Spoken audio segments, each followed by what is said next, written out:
Hey everyone, Fire back. So last time we were going over this dude right here. He's all dry now. Uh, do some highlighting on him later. We're going to mostly focus on him, this upper body, and probably part of the lower torso today. Or this video, not necessarily today. So the colors I'm going to be using, we're going to kind of go back from what I used last time. I'll probably bring some of them back as I use them. We'll have the Iron Breaker layer, Gehenna's Gold layer. I know I said I was going to use the Esching Gray. I'm going to do that this time because I didn't use it in the last one. Nuln Oil will be back. Necron Compound will be back as well. And I'm also probably going to be using a little bit of Golden Griffin as another dry. There will be a few other colors, possibly a brown for the little pouch right there. Probably going to use Steel Legion Drab as the base color on that one. I may be using some of the Agrax Earthshade in the mix as well. The one other metallic color I'm going to be using, one of my favorites, is Brass Scorpion. That'll also be in here as well. So before we get started, a few administrative things. The goal here, once again, is to have people move their painting skills up and along, and from a 3-color scheme, or even 1 or 2 colors, people just learning, to something 3, 4, 5, 6 colors, and the ability to learn something new. One of the other things that I was not quite thinking about at the time when I made the other video is, not this video, but most likely later on when we get back to the bike itself, a lot of people, if you go looking, heated metal. I figured out a way to do it without an airbrush, and it consists of a few shades that one would need to have to do such a thing. I will cover it. I will tell you the 3 shades in this video, just so if you guys need to go get them, you can go get them. For those who use Citadel paints, the 3 colors I use are Carlsberg Crimson,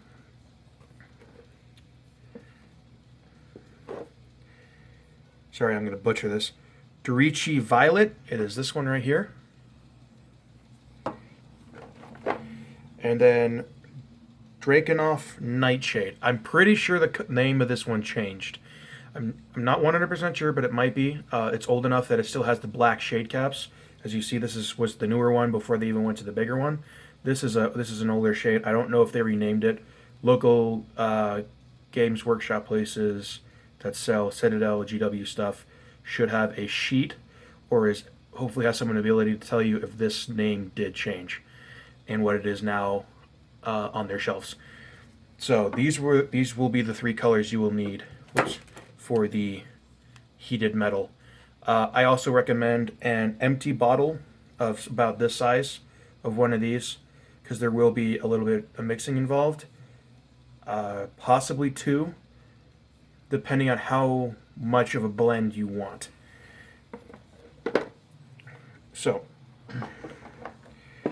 to move on from there, the next piece I wanted to cover, I am not at any way, shape, or form trying to sell any products to anyone.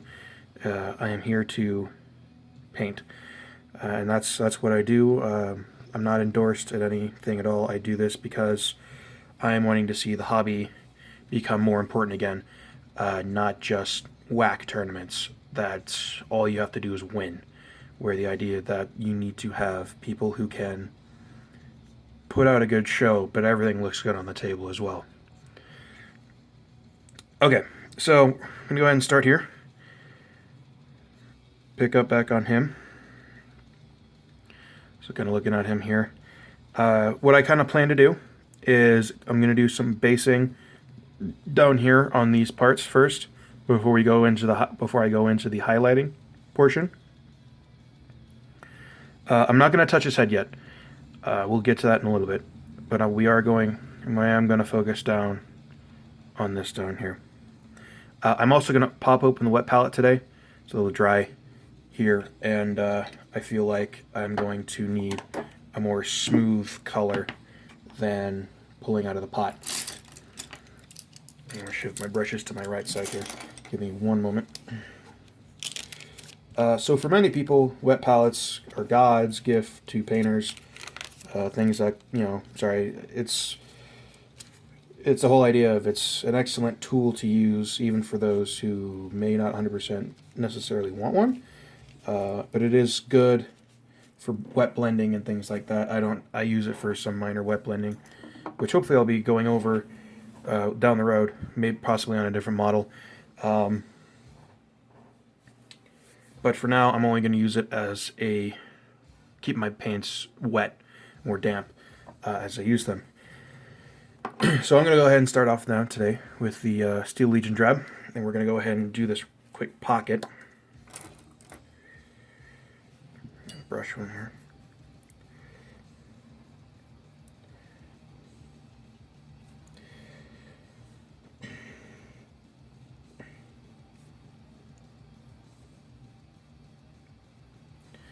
All right.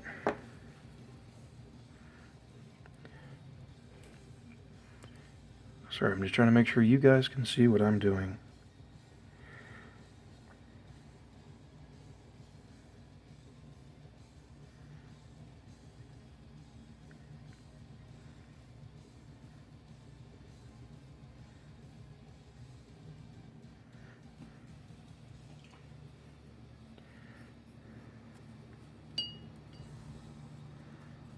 So I'm going to move this over here.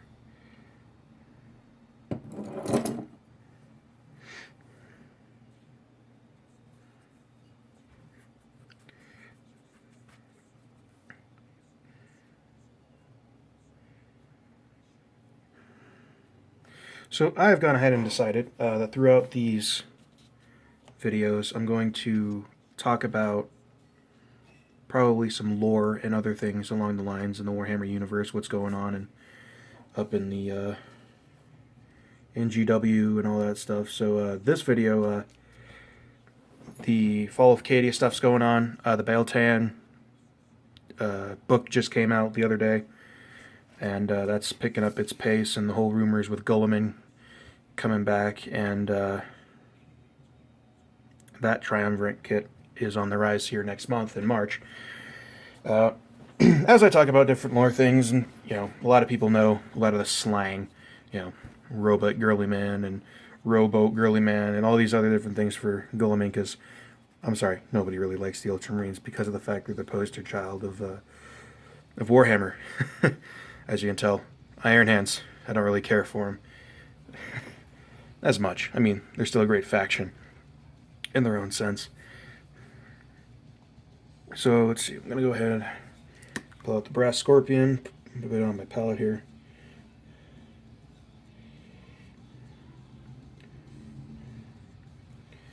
Also, another good tool for you guys to use, especially that are new, is GW's been putting out those new videos for painting with Duncan. Those are excellent to use. I've been watching a few of them myself. It's a great way for you new guys to learn what's going on and how to do certain things that, some people may not just know how to cover.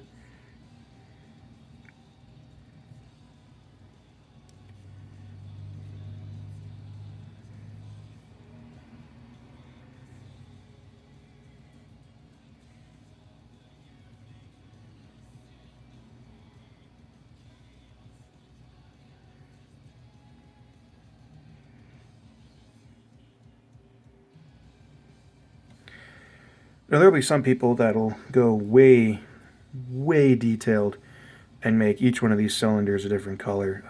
I didn't, for the fact of not necessarily uniformity, but the idea of keeping it somewhat symmetrical.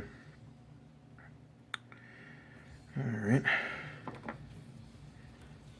Get some iron breaker on my palette here.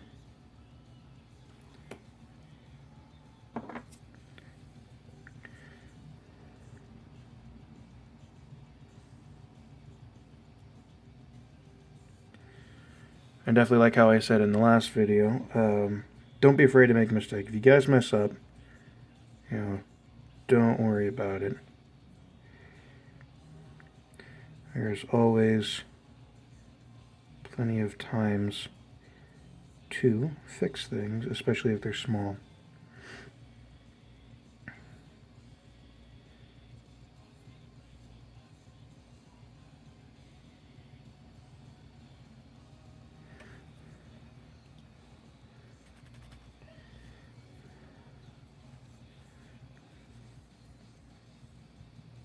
Okay, I lied. I'm going to grab one more metallic color here. I'm going to be using Warp Black Bronze for the other color. I'm going to go ahead and move down to a smaller tipped brush for this next part.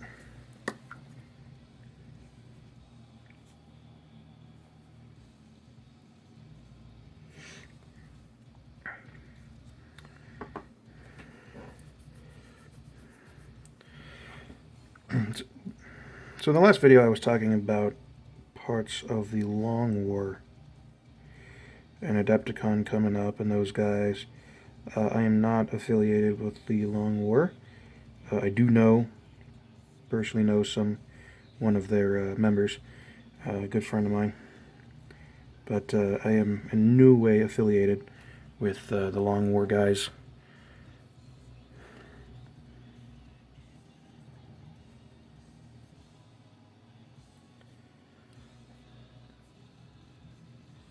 That light is really crummy. I'm sorry, guys. Let me see if I can adjust this here before we keep going.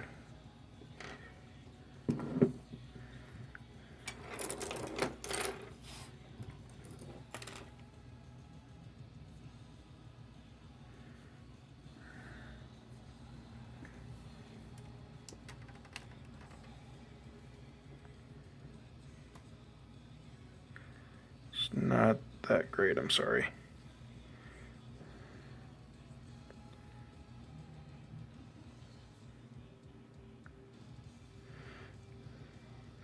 And some of the smaller stuff, I'm sorry, you're going to have to bear with me. This is a jury-rigged camera setup, and I'm still trying to figure out what's best with trying to show you guys. The next video I'll probably have to change the angle of the camera. It'll probably be more over, so my hands here, it's going to be more to my right, hopefully gripped off of something else much farther over here. So we'll see how that works out. I just currently at this point cannot change.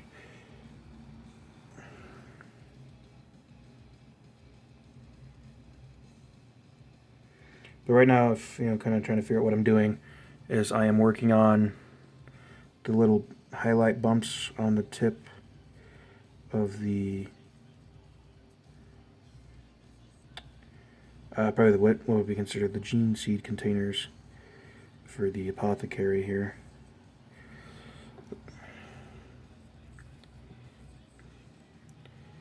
I'm going to go ahead and get some silver on my painting. This brush here. Highlight the top here so you can see the difference of the color from the black.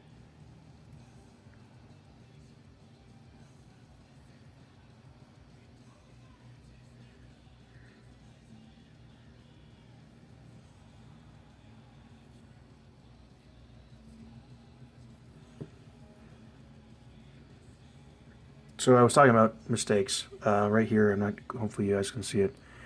It's right about there. That little blip there, that iron breaker, that needs to be black. That's roughly right about there on the outside. I'm going to have to go back with some Abaddon black and darken that up.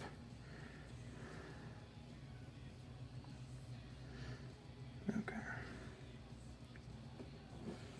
Get a look here in the light here before I move on, so I make sure I got everything here to show you guys.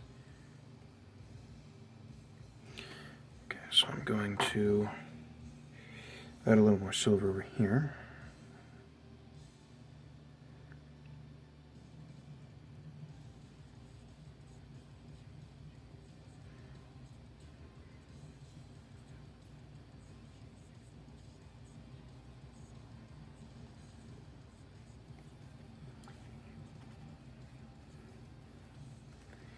So you kind of see this button set that's sitting right here, sort of.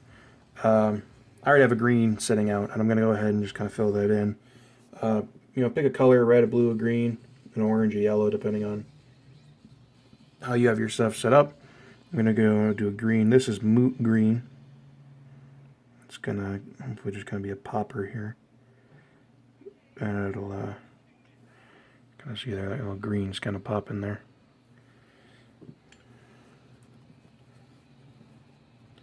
And then above it, I see, personally, a little pocket. So I'm going to go ahead and get some more of that Steel Legion drab on here.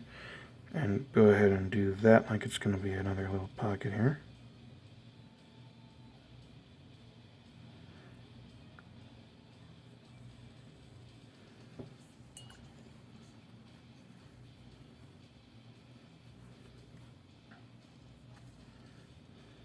Oh, I'm sorry. So from here, I'm going to go ahead and let that kind of sit, and we're going to, I'm going to go ahead and do some quick highlights up here on the chest where we had it. This is where I'm going to go ahead and pull out the Griffin Gold. So this one, as I went over in the last video, I used a much larger brush to cover the base here and the silver. So this time I'm going to be using a much thinner tip brush. Still keep with the stiff rule, of the style of brush, and just kind of go over it here. It's kind of out here. Make it kind of pop a little bit.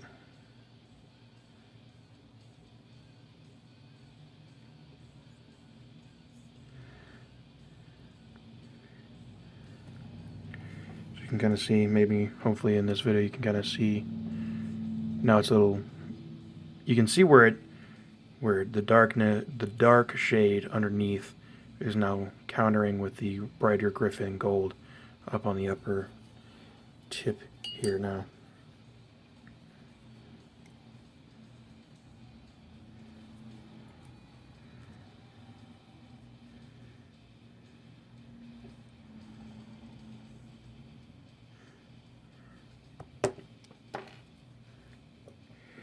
All right.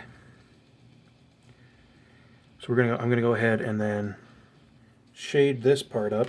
So right here for this piece, for the cloth pocket, I'm going to use Agrax Earthshade for the pocket, and then for the rest of it, I'm going to use the Nuln Oil. So just for the pouch here, I'm going to use Agrax.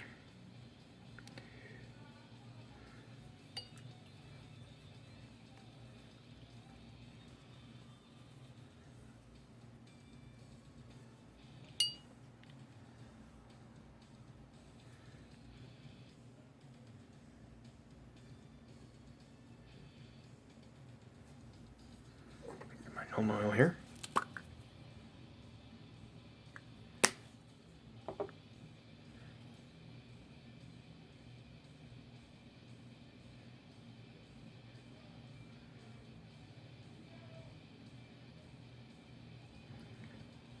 As you can also see, I'm going as another overpass here on the belt buckle to emphasize that skull a little bit with the Nuln Oil on top of the first time I did it in the first video.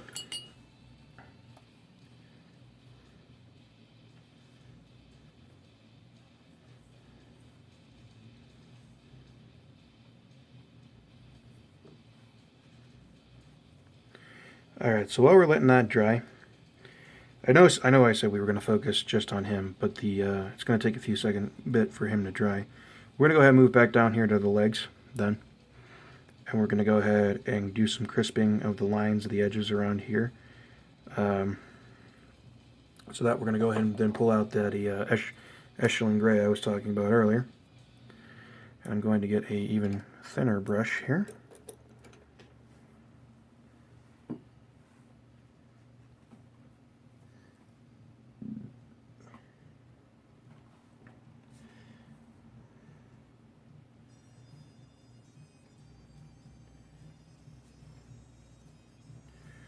Alright.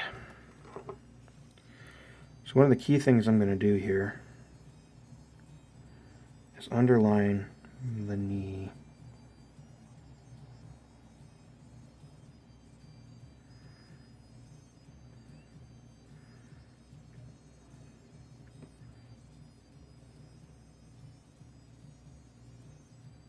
It's really kind of hard to see. I can't. It's really interesting. I can't. I'm having a hard time myself seeing it, but it's there because of the shine of the light that I'm using. It's definitely much harder to see. Here we'll see it better. I'm going to do the tips, kind of the edging here along his upper leg on both sides.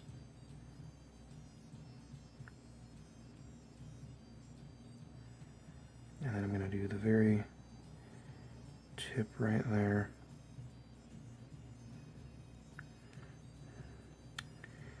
So there's an idea of people saying you need to highlight every little edge of a miniature to make it pop. I don't think you need to. Do what you think you need to do, just so it makes it so it pops out just the way you want it.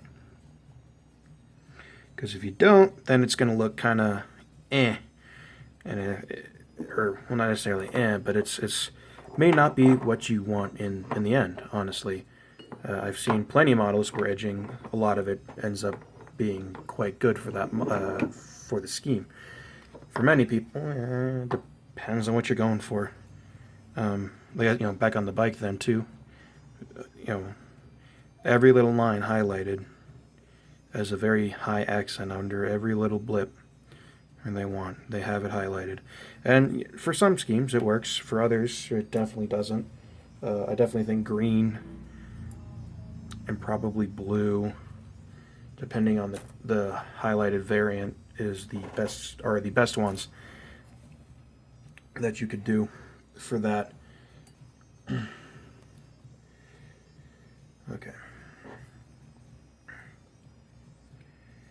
So we're going to go ahead and do the back accents of these legs here.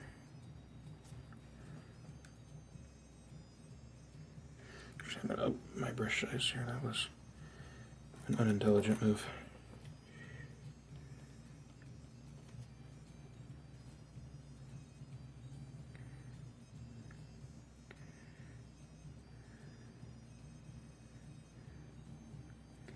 And as I put these videos out, if you guys want me to talk about specific things in the painting, or in the GW world, or even just in the hobby world in general, what's coming up, leave a mention in the comments. Hit that subscribe button for me, and I will definitely do my best to cover those things that you guys want to hear.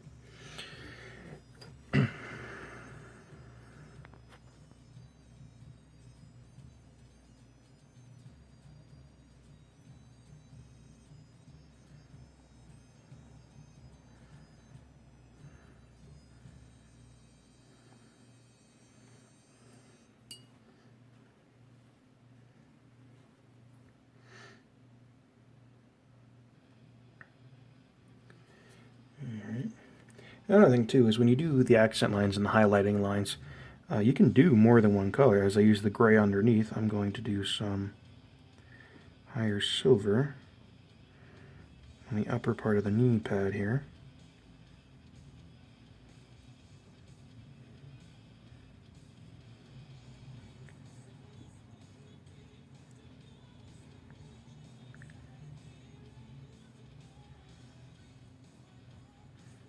Out to the side on both sides here to accent the gray.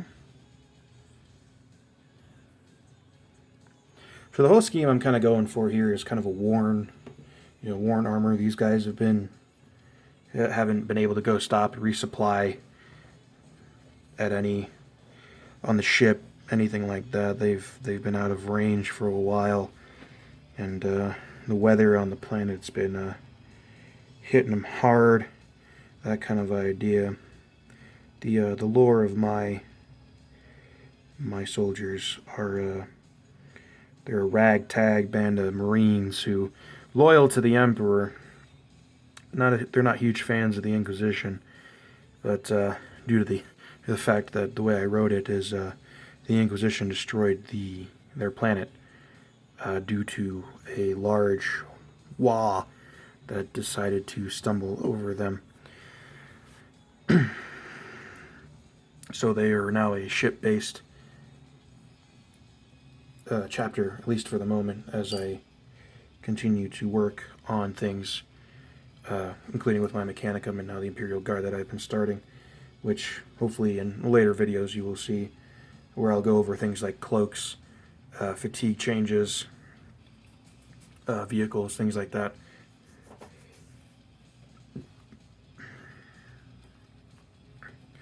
Alright, so this is dry, so we're going to go back from the legs, move back over to this. So I'm going to grab a highlight color from the Steel Legion Drab, to highlight the Steel Legion Drab, excuse me. I'm going to go ahead and use the Baneblade Brown for that. And then we're going to then probably from there move on to the head. And I'm going to, for his eye color, the new scheme is I'm using Moot Green for all of their coloring. But for the glow, I'm going to make it glow. And I am now have been using the new technical, the Waystone Green, when you mix those two together. This is probably one of the parts where you're going to need a wet palette, by the way. Or if you have a regular paint palette and you guys are in areas where it's humid enough that you don't really need to keep the paint palette super big. So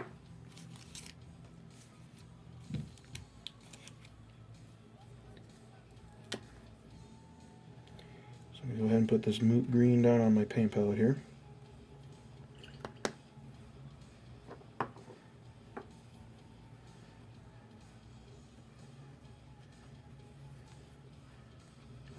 I'm also going to go ahead and put down the Baneblade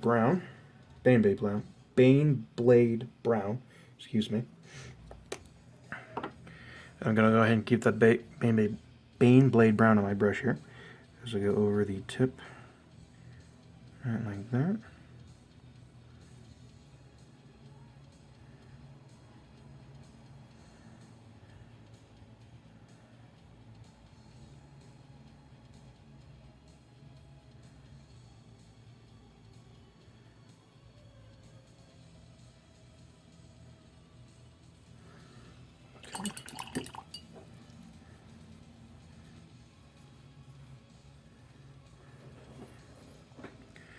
Alright guys, so there's that.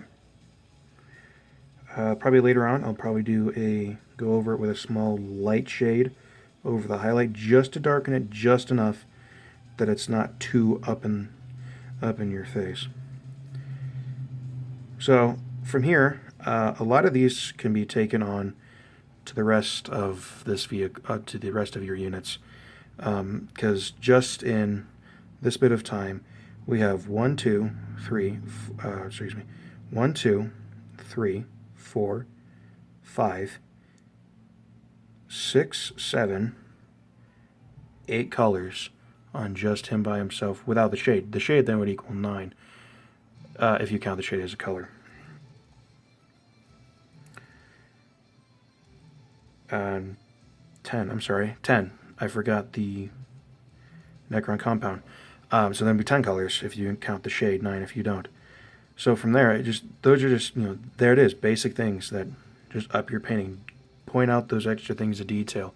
Put the work into it. So from here, like I said, we're going to go ahead and move up to the eye here.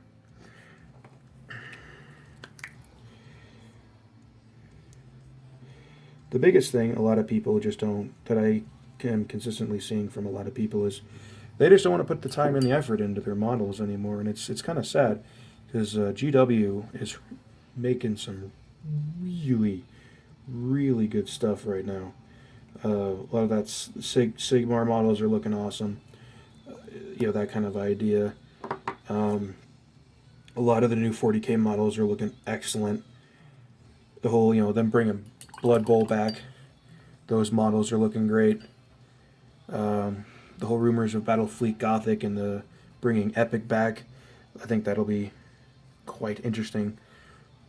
See a lot of those old players that were playing that. Alright, so I went ahead and blended my Moot Green and my waste stone green technical together over on my wet palette in here. So I'm going to try my best to not get this where I don't want it.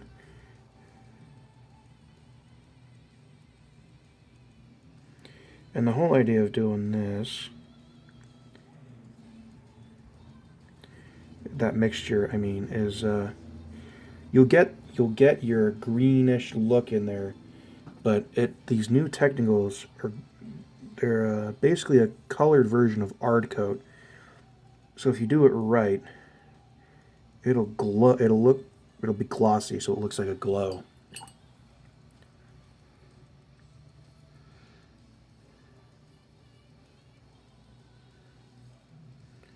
So that's basically what I'm going for right there. I miss the small spots. Go a little bit on the brush there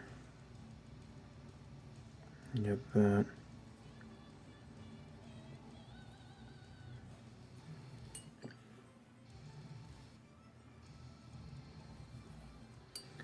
Alright. So one of the other things I'm going to do is now I'm going to go back and grab some bronze, or brass, excuse me.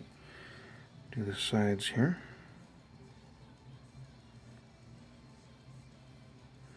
Add a little more color to the helmet here.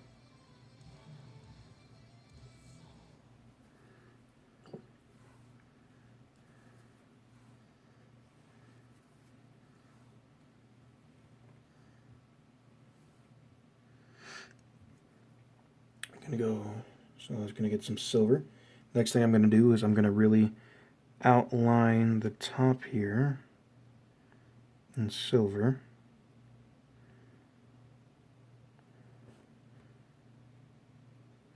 As any Iron Hands Mark III player would do. The Mark III is the armor style of this helmet. This is the old Forge World helmet, by the way. Those who know about the Burning at Prospero Mark III, this head is actually resin.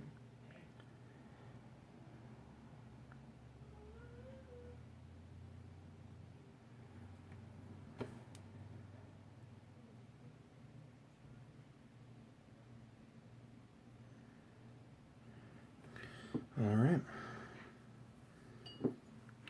Sorry guys, it's been 32 minutes and we did just that bit extra. Alright, I'm going to have to end this video here. And we will pick up